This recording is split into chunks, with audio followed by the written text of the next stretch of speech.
নমস্কার বন্ধুরা, welcome back to day 3 of our 100 days complete English learning course. আমি আশা করি তোমরা সবাই ডে 1 এবং ডে 2 ভালোভাবে প্র্যাকটিস করেছ।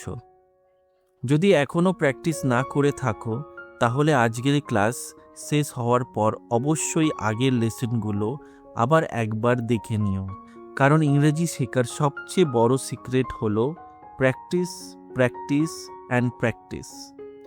গত ক্লাসে আমরা শিখেছিলাম hello, hi, good morning, good afternoon, good evening, good night, thank you, your welcome, sorry, excuse me. আজ আমরা শিখব এমন একটি কোয়েশ্চেন যা পৃথিবীর প্রায় সব মানুষ প্রতিদিন ব্যবহার করে, হাউ আর ইউ। এর উত্তর কিভাবে দিতে হয় এবং বাস্তব জীবনে কিভাবে ব্যবহার করতে হয়। বন্ধুরা, অনেকেই ভাবো হাউ আর ইউ মানে শুধু তুমি কেমন আছো।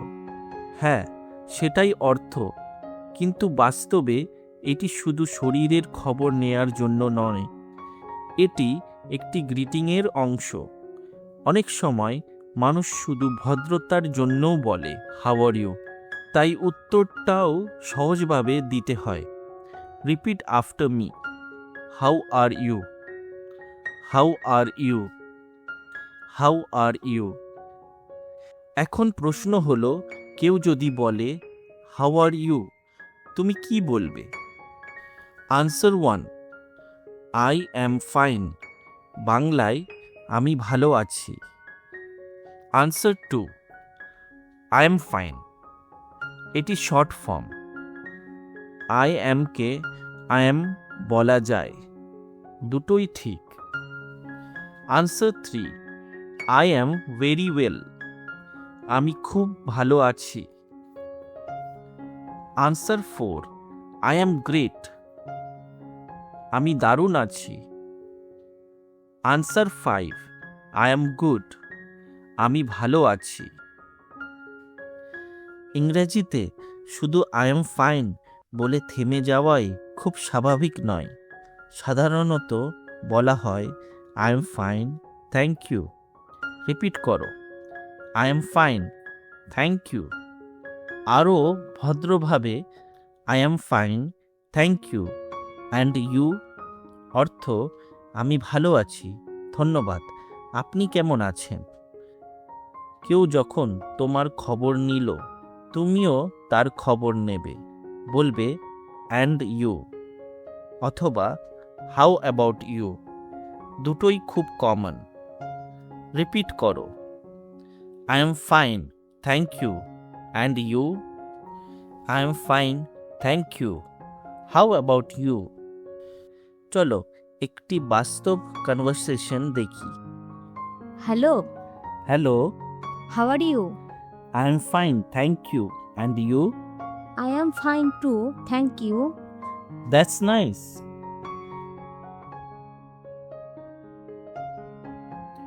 বন্ধুদের সাথে, hi, how are you, I am fine. টিচারদের সাথে, good morning sir, how are you, I am fine, thank you.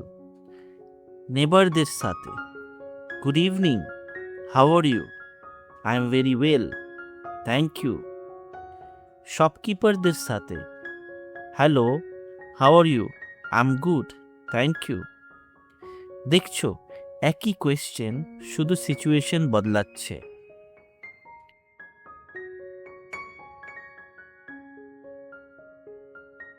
Common mistake, এখন কিছু ভুল দেখে নি। মিস্টেক 1, আই ফাইন, ঠিক হবে না, আই অ্যাম ফাইন, ঠিক। Mistake 2, I am fine only, এভাবে সাধারণত বলা হয় না, শুধু বলো আই অ্যাম ফাইন। মিস্টেক 3, কেউ বলল হাউ আর ইউ, তুমি শুধু হাসলে, না, উত্তর দাও আই অ্যাম ফাইন। মিস্টেক 4, কেউ বলল হাউ আর ইউ, তুমি বললে হ্যালো, এটাও ঠিক নয়, উত্তর দাও আই অ্যাম ফাইন। এখন প্র্যাকটিস করি। আমি ইংলিশ বলবো, তুমি উত্তর দেবে। Hello, how are you? Good morning, how are you? আবার রিপিট করছি উত্তরের সাথে। Hello, hello, how are you? I am fine, thank you, and you? Good morning, good morning, how are you? I am very well, thank you, and you? আজকের homework, how are you 10 বার লিখো। I am fine 10 বার লিখো।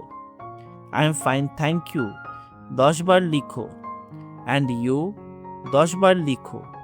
বাড়ির অন্তত 2 জনের সঙ্গে এই কনভারসেশন প্র্যাকটিস করো। আজ আমরা শিখলাম how are you, I am fine, thank you, and you, how about you, বাস্তব জীবনের কনভারসেশন। আগামীকালের ক্লাসে আমরা শিখব সেলফ ইন্ট্রোডাকশন ইন ইংলিশ, নিজের পরিচয় ইংরেজিতে কিভাবে দিতে হয়। যেমন my name is, I am from, I am a student. তাই ডে 4 অবশ্যই মিস করবে না। মনে রাখবে, ইংরেজি শেখা মানে শুধু গ্রামার শেখা নয়, প্রতিদিন একটু একটু করে ইংরেজিতে কথা বলা। আজ থেকেই বাড়িতে বন্ধুদের সঙ্গে, আয়নার সামনে, যেখানেই সুযোগ পাও এই ছোট্ট ছোট্ট কনভারসেশন প্র্যাকটিস করো। আমি অপেক্ষা করব ডে 4 এর। Until then, keep practising and keep smiling. By.